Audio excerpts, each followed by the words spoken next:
Welcome to the Captain English Podcast, your go-to place for really understanding how to master this amazing language. I'm Paul, and as always, I'm thrilled to be here with my brilliant co-host. And I'm Alice.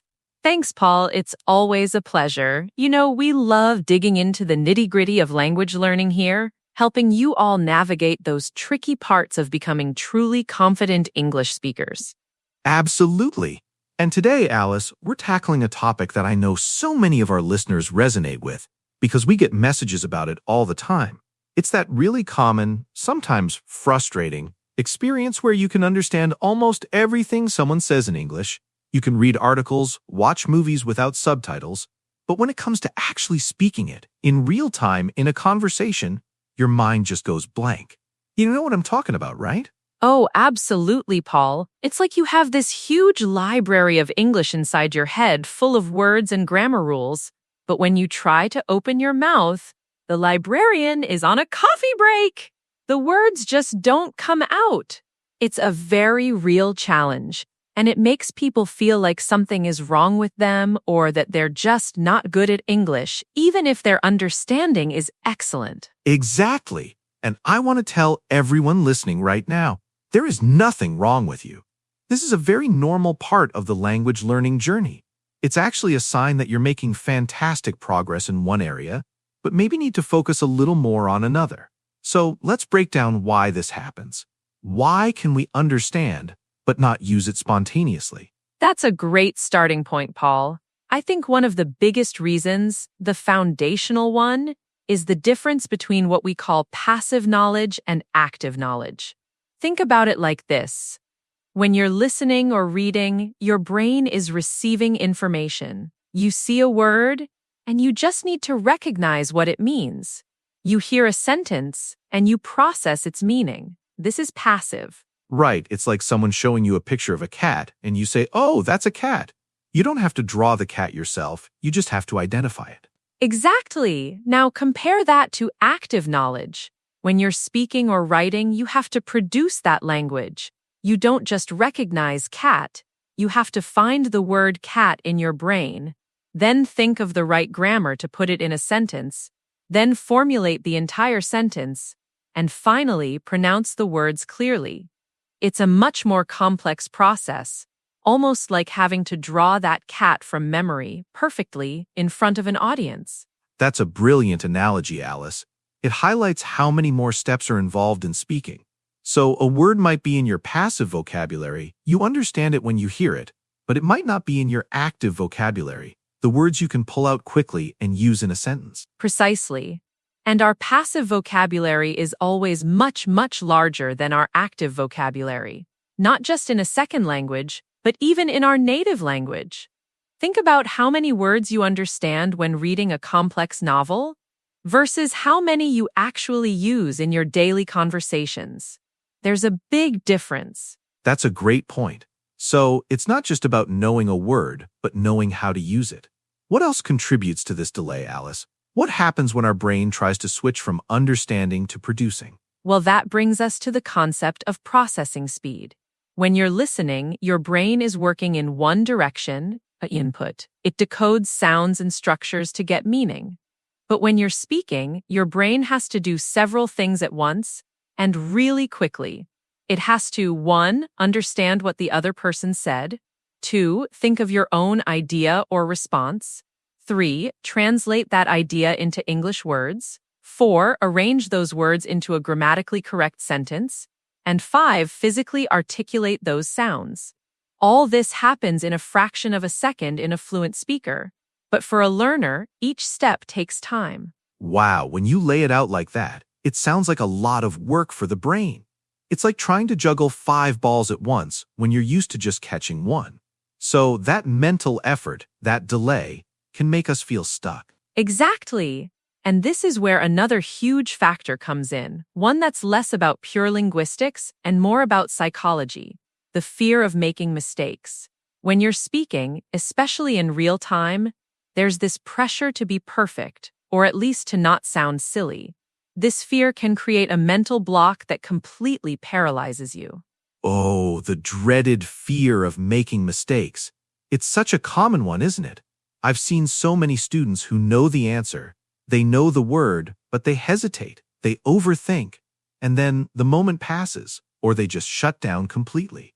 It's almost worse than not knowing at all, because you do know, but you can't access it. It truly is. It creates a vicious cycle. You're afraid to speak, so you don't speak much. Because you don't speak much, you don't get practice. And because you don't get practice, you stay in that passive understanding zone and the fear continues. We need to break that cycle. And it brings us to another key point, which is simply lack of practice. You know, learning a language isn't just about memorizing words and grammar rules. It's a skill, like learning to play a musical instrument or ride a bicycle.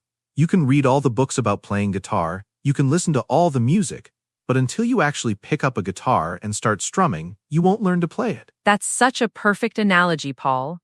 Listening and reading are crucial. They're like listening to music and reading sheet music. They build your knowledge base. But speaking is the actual performance. And just like a musician needs to practice their scales and songs, an English learner needs to practice speaking. Consistent, active practice is the only way to move words from your passive understanding to your active, usable vocabulary. So, if you're only listening and reading, you're building a massive understanding, but you're not training your brain and your mouth to produce the language quickly. It's two different muscles, really. Exactly. Two different sets of muscles that need different kinds of workouts. Another factor is how we often learn English. Many traditional methods focus heavily on grammar rules and memorization. We learn about the language rather than learning to use it naturally. So when it's time to speak, we're trying to remember complex grammar rules in our head before saying anything, and that slows us down immensely. Oh, that's a big one. You're trying to conjugate verbs, remember sentence structures, figure out the perfect preposition, all while someone is waiting for your response. It's overwhelming. It's like trying to perfectly assemble a puzzle in your head before you even pick up the first piece. Absolutely. It's almost impossible to speak fluently if you're constantly analyzing every single word for grammatical correctness before you say it. Fluent speakers don't do that. They focus on getting their message across. And their grammar often comes out intuitively because they've practiced it so much. So, what can our listeners do about this, Alice? How do they bridge this gap from understanding to confidently speaking in real time? What are some practical steps they can take? Great question, Paul. The first and most important thing is to start speaking, even if it's just to yourself. Narrate your day. I'm making coffee now. I need to get dressed. I'm going to the shop. Describe objects around you. This moves words from passive to active without the pressure of a conversation. That's fantastic advice. I tell my students all the time to just speak to their plants. They're great listeners and they don't judge your grammar. It's about getting comfortable making the sounds and forming sentences without any external pressure. Exactly. Another powerful technique is shadowing. This is where you listen to an English speaker, it could be from a podcast, a YouTube video, anything, and you try to repeat what they say almost simultaneously, like a shadow. You try to match their pronunciation, their rhythm, their intonation. This trains your mouth and your brain to produce English sounds and sentence patterns quickly. Shadowing is brilliant. It really helps with that processing speed aspect too. You're not thinking about what to say, just how to say it like a native speaker. It builds muscle memory for your mouth, almost. Absolutely. And going along with that, try to think in English. Instead of forming a sentence in your native language and then translating it, try to form the thought directly in English. It's hard at first, but it speeds up your processing immensely because you're cutting out that translation step. That is probably one of the most challenging but ultimately rewarding things you can do. It requires conscious effort, but once you start doing it, even for simple thoughts, you'll feel your fluency improve significantly. And remember, it's okay if your English thoughts aren't perfect sentences at first.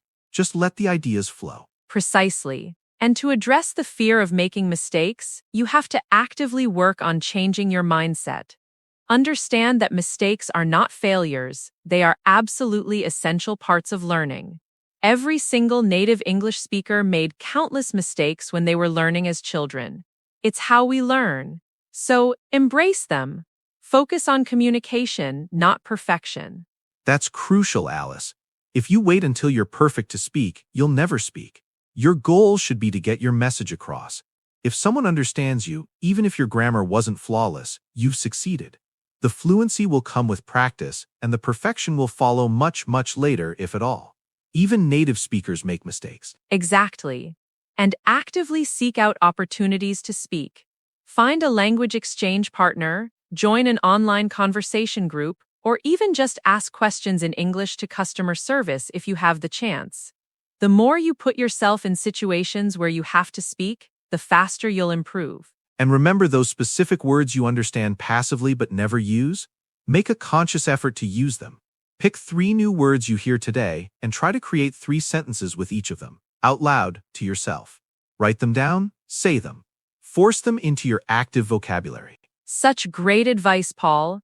It's all about intentional practice. Don't just wait for fluency to magically appear. You have to actively go out and grab it. And don't forget, if you're finding these tips helpful and you want more practical advice to boost your English, please make sure to subscribe to the Captain English podcast. We release new episodes regularly, packed with insights just like this. Yes, absolutely. Hit that subscribe button, leave us a review, spread the word. We really appreciate your support. And remember, the journey from understanding to speaking in real time isn't about suddenly becoming a perfect speaker. It's about building confidence, slowly transitioning your knowledge from passive to active, and getting comfortable with the process. It's about patience and persistence. You've already done the hard work of building up that incredible understanding. Now it's time to unleash it. Start small, be kind to yourself, and celebrate every time you successfully communicate, no matter how simple the sentence. Fantastic summary, Alice. So, for all of you out there who feel like you're stuck in that understand but can't speak zone, remember what we talked about today. It's normal, it's fixable, and you're already halfway there just by having that strong understanding. Keep practicing, keep speaking, and keep learning with us here at Captain English. We're rooting for you. That's all for this episode of the Captain English podcast. Thanks for tuning in, everyone, and we'll catch you next time for more insights into mastering English. Bye for now. Goodbye, everyone.